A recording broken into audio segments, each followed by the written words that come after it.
So Matthew 16, the keys to the kingdom of heaven, and we talk about Isaiah 22 and what Revelation, key of David. And some people told me, well, Drago, come on, that's the keys in Matthew 16, but what is a singular tense key of David? It can't be the same thing. And I'm like, it is, but I don't know. I need a better answer, so I'm hoping to get your advice, Jimmy. Yeah, so there is a difference in the way the keys, which is in the plural number, not actually tense. Tenses apply to verbs. But it's in the plural number in Matthew 16, but then in Revelation 3, it's in the singular number, the key of David.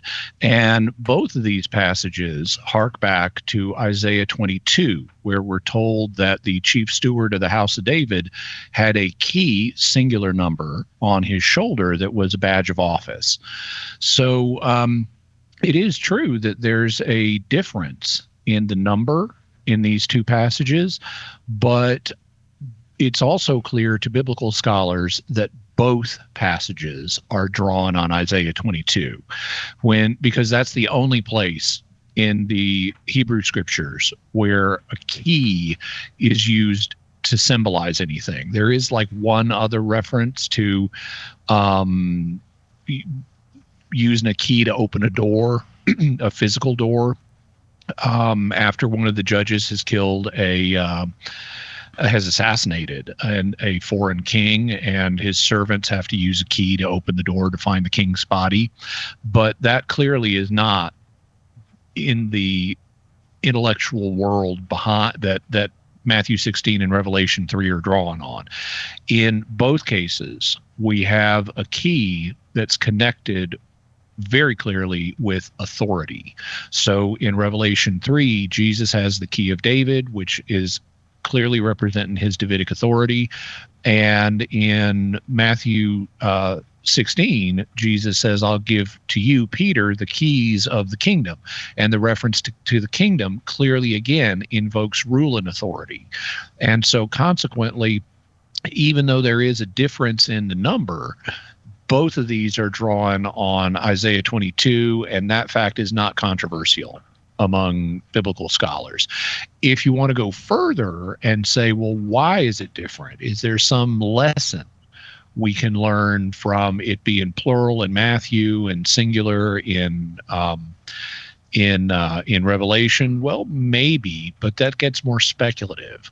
If I were to speculate on the matter, the first thing that strikes me is immediately after Jesus says he'll give Peter the keys, he says, whatever you bind on earth shall be bound in heaven, and whatever you loose on earth shall be loosed in heaven.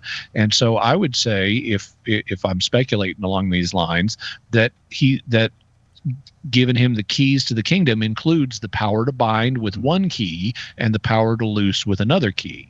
So that could be why it's plural in this context, whereas it's singular in other contexts. Drago, that was pretty good, right? Can I ask a follow-up clarification? Yes, please do. Yep.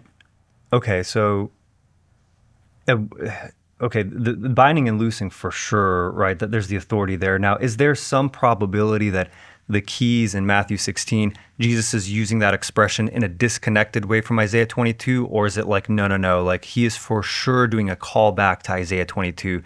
Even if we accept, yes, this is the authority, he is establishing the papacy, but the specific use of word keys, is there a possibility he's just introducing it as a new thing, or is he for sure doing a callback to Isaiah 22?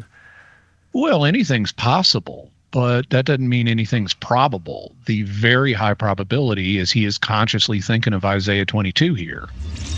Hey, thanks for watching. If you liked this Catholic Answer, be sure to like, subscribe, and check out our live streams Monday through Friday, 3 to 5 p.m. Pacific.